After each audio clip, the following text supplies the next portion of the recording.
bé sẽ tụi này chơi này ya thoát chứ ơi sẽ ra chuyện bây giờ để nó thao là nên nó có không biết cái này thì không sẽ cái không chơi tụi này tại sao chập đó là có tôi là chơi như chơi ta thì cho để mà nó bây giờ sao nhỉ cho cái năng lực theo bây giờ là chỉ có cho xe nên là như xe lo cơ dù là như tàu đang thấy rồi thế nào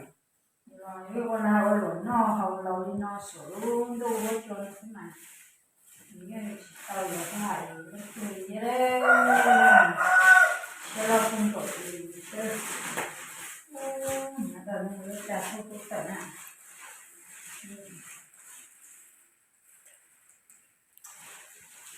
không phải tội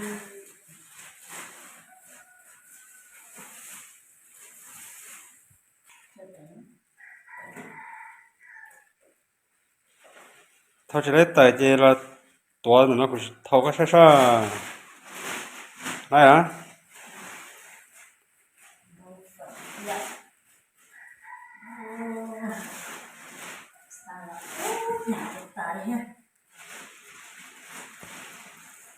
thế bỏ này ăn chi sao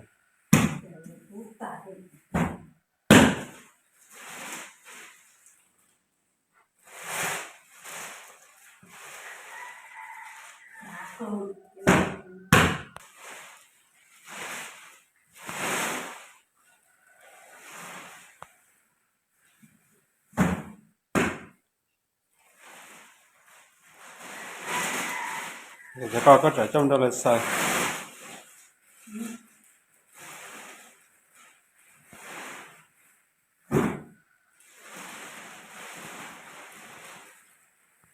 thế bỏ mà chả nhả luôn này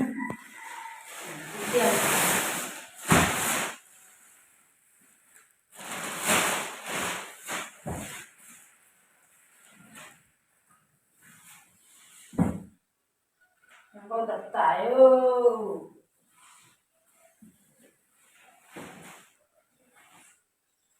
tôi còn để bắt chơi mấy nè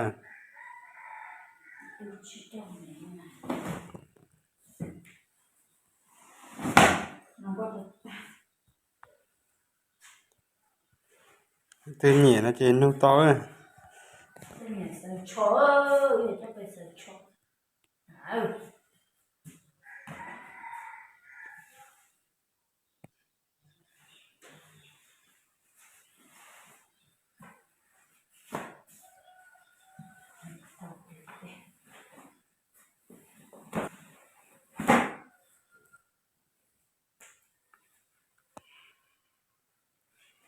có tuổi phải có tài to để thao một cái lớn đi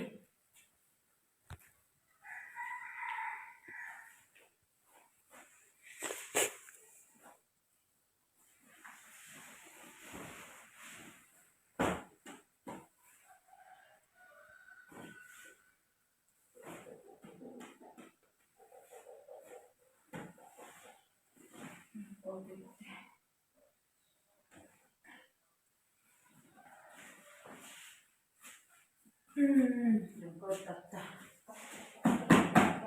sao có trở lên ít tụt đó phải có rồi á chỗ lên cái cầu để chó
con này cho cái chỗ này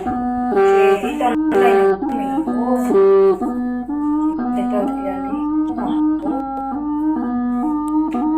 thế có thế